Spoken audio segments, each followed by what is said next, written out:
For basically all of human history, our civilization has run on one single powerful operating system: scarcity, right? The idea that there just isn't enough to go around. And that one idea has shaped, well, everything: our markets, our governments, even how we think. But what if that whole era is coming to an end? Today, we're going to dig into the work of Andrew Turtle, who argues we're right on the edge of a massive shift, one that could unlock the next stage of human evolution. And this quote just hits the nail on the head. The move to a world of plenty, it isn't a tech problem. We pretty much have the tools we need already. The real challenge, the real bottleneck, is us. It's about whether we as a species are mature enough to actually build a world that isn't based on fear. All right, so let's start with the world we all know. The source material calls this day two. This is the age of scarcity. It's the deep down logic that has been running the show for almost all of recorded history. So think of this operating system as the programming that's forced us into a state of constant competition. I mean, when you truly believe resources are limited, you have to compete for everything: for jobs, for a place to live, for basic security. It's a survival-first mindset, and it has defined our economies, our politics, and even our own psychology for centuries. This slide really lays out the two extremes. On the left, you've got day two. It's all about survival, competition. A zero-sum game, right? For me to win, you have to lose. But on the right, you see day four. That's a world built for flourishing and cooperation, a positive-sum game, where we're not just taking from the planet, but actually regenerating it. So where does that leave us right now? Well, we're smack in the middle of day three. This is our current kind of chaotic era of transition. It's messy, it's full of contradictions, because the old world of scarcity is still here, but it's clashing with this emerging logic of abundance. And that friction, well, that's causing some massive disruption. And you can see the signs of this shift everywhere if you know what to look for. The cost of solar power has absolutely plummeted. Automation is changing the whole idea of what a job even is. We're seeing younger generations just flat out rejecting the old story that you have to struggle just to survive. These aren't just theories anymore. They're real, measurable trends that are picking up speed. And this brings us to a really crucial economic idea: near zero marginal cost. Okay, what does that mean? It's simply the cost of making one more of something. Think about it. Once you've built a solar panel, the next unit of energy it produces is basically free. Once you've written a piece of software, making another copy costs nothing. This one reality is starting to dismantle the entire foundation of our scarcity-based markets. So let's imagine we make it through this messy transition. Let's look at the destination, day four. This is what a mature post-scarcity world could look like. It's built on a completely new operating system, something called the utility economy.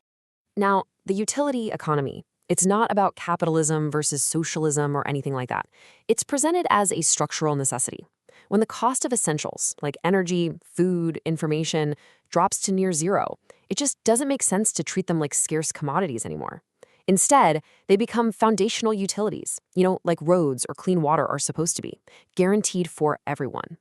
This table kind of gives you a snapshot of just how deep this transformation goes.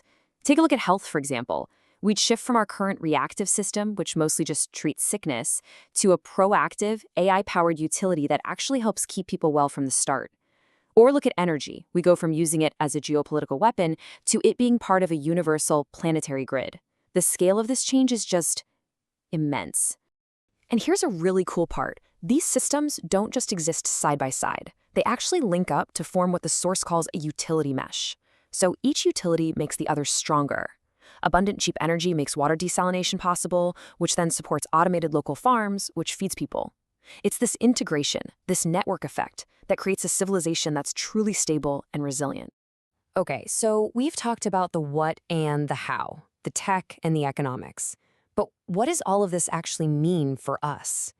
How does this new world change who we are as a species? Well, the psychological shift could be profound. I mean, just think about it. When you take away that constant low-level anxiety about survival, about paying the bills, about having enough, the human mind is suddenly free to operate on a whole different level. Fear gets replaced by possibility. That constant short-term crisis thinking can finally give way to long-term vision.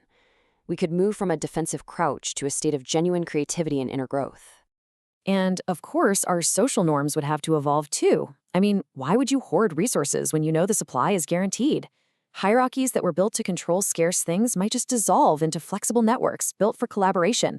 The focus could finally shift from what's in it for me to the well-being of the entire community. Which brings us to this really fundamental question. For literally all of human history, our purpose has been tied to survival. But what happens when we've automated survival? What do we choose to do with our time, our energy, and our lives then? And this leads us to the biggest, most expansive idea in this whole framework. You see, achieving a stable, abundant world isn't just the end goal. It's actually the beginning.